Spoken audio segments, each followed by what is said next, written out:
You're sitting across from someone. They're talking, sharing a story or an idea, and you are nodding. But inside your head, you aren't actually listening to a word they say. You're just waiting for your turn to speak, rehearsing the exact response you want to fire back. It happens almost automatically. Someone tries to teach you a new method or offers a different perspective, and your brain instantly pulls up a wall. The immediate internal reflex is a quiet, stubborn whisper. I already know this. When every corner of your mind is packed tight with pre-existing beliefs, there is zero room left for a new perspective to actually enter. To break out of this cognitive roadblock, we have to look past modern psychology and examine a centuries-old Zen concept that diagnosed this exact problem long before we had a clinical name for it. Centuries ago, a highly educated scholar traveled hundreds of miles to visit a renowned Zen master. He had read entire libraries and traveled the world, but his intention for the journey was flawed from the start. He didn't climb the mountain to challenge his worldview or to genuinely learn.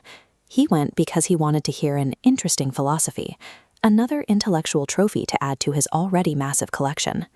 The moment he sat down inside the hut, the scholar took over. He launched into a relentless monologue, dominating the space with his own theories, detailing his travels and reciting his academic accolades. The master didn't interrupt. He listened silently. After a while, he stood up, picked up a kettle, and began to slowly pour a cup of tea for his guest. The scholar kept talking as the tea reached the brim, but the master didn't stop. He kept pouring. The hot liquid spilled over the edges, flooding the table and dripping onto the floor, until the scholar finally jumped back and shouted, "Stop! The cup is full. No more will go in." The master set the kettle down and smiled. "Exactly," he replied. "You are like this cup. You are so full of your own ideas and opinions that nothing more can fit. How can I show you Zen unless you first empty your cup?" That overflowing cup is a direct mirror for our daily cognitive blockers. The parable maps perfectly onto the psychological barriers we build in our own minds today. First is the "I know everything" glass. This barrier is driven entirely by ego. Our past experiences harden into an armor that instinctively deflects new data. If an idea contradicts what we believe, our ego rejects it immediately to protect our sense of being right. Then we have the "my life is just like this" glass. This is the hallmark of a fixed mindset. The sludge represents resignation. It is the quiet, toxic assumption that things will never improve.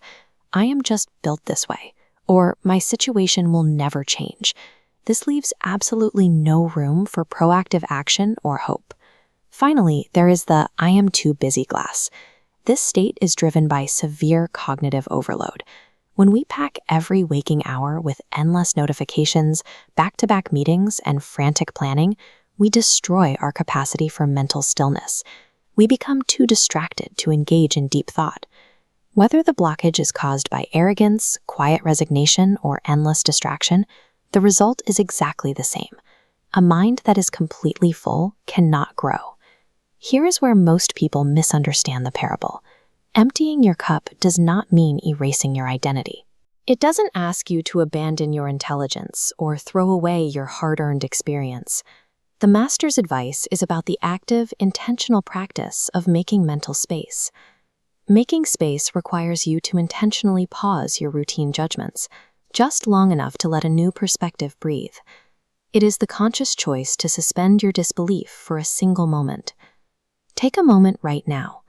Think about your own mind today. What specific burden, assumption, or frustrating thought is currently filling your glass? Now imagine the cognitive relief that would wash over you if you simply set that psychological burden down. Imagine the new possibilities that could emerge in that sudden, quiet space.